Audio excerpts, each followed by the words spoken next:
Welcome to Whisky.com, where fine spirits meet. My name is Horst Lüning, and I'm the master taster of Whisky.com. Today we have the Glenburgie, 18 years old, from the independent bottler Signatory Vintage on my cask. And it has 43% ABV, no artificial coloring, and chill filtered.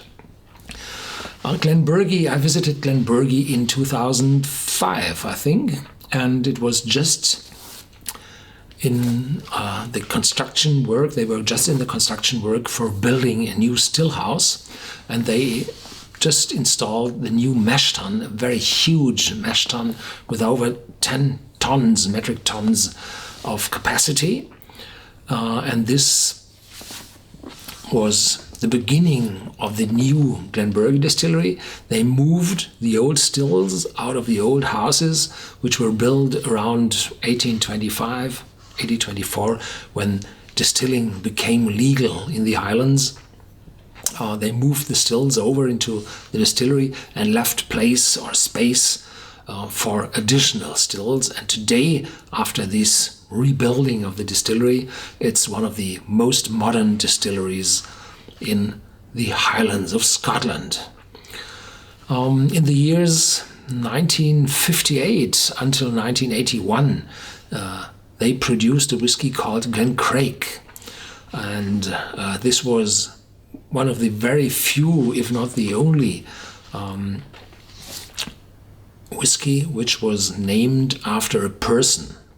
A single malt whiskey which was named after a person, a living person, Mr. Craig, and he happens to be the master blender, master distiller, master something of, I think it was Allied Distillers then. And in this time from 58 to 81, they used different stills called the Lomond stills, and they have a special cooling around the rising cone on top of the pot still. And this additional cooling results in a bigger reflux of the vapors, and the distillation is more effective, and the resulting spirit is smoother. So the Lomond stills, there are still a few distilleries in Scotland which use Lomond stills. One is, I think, in Dalmore, I've seen one, and the other is Scapa, I've seen one. Oh, well, I think that's enough for history. In 81, they switched back to the still type they use today. And the independent bottler, Signatory Vintage, bought those casks they used here for this independent bottling in 1995. Distilled June 13th, 1995. We have June 13th, 2014 in the moment. Bottled on February 7th, 2014. 894 bottles from two hogsheads, 6,447 and 6,448, and this shows that the independent bottler Signatory Vintage bought more than a cask, bought half a lorry load of casks, perhaps, I don't know exactly. So then there is a constant supply of those old casks, and those bottles aren't that expensive for 18 years of maturation. So here you get good value for your money.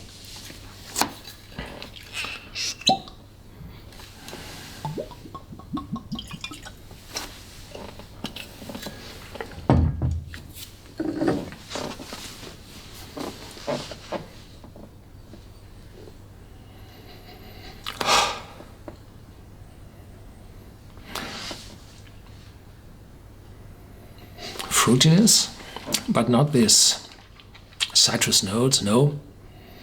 It's like apples, pears, peaches, sweeter fruits.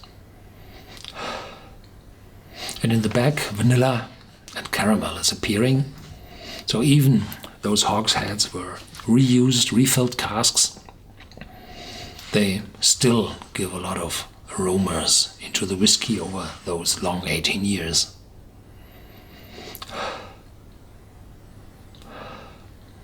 There's no sharpness, there's no spiciness. It's a well-rounded, well-matured, old single malt whiskey. All these sharp, fresh aromas are long, long gone.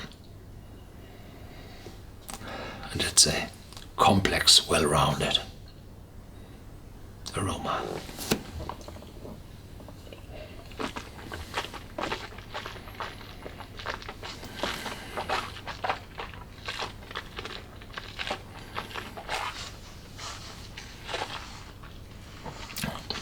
.43% ABV is a good value for this brand. You still feel the alcohol, but this smooth and round and mellow whiskey, a light oily character in the mouth. It's carried with the alcohol. And then the back there's very, very little oakiness. It remembers me of a slight bitterness, but there's no chocolate, cacao, coffee. No, those bitterness is missing. It's a oakiness, it's a spiciness from the oak. And now more vanilla, more fruit. As soon as you swallow the first sip, the aromas are coming from the back, and then your brain says, well, what's coming from the back is a good thing.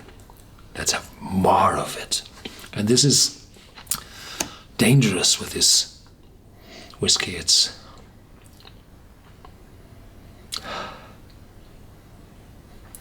so well balanced and mellow.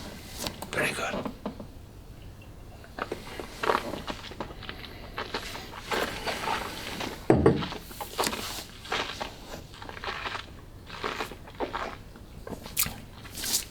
So well-rounded and complex.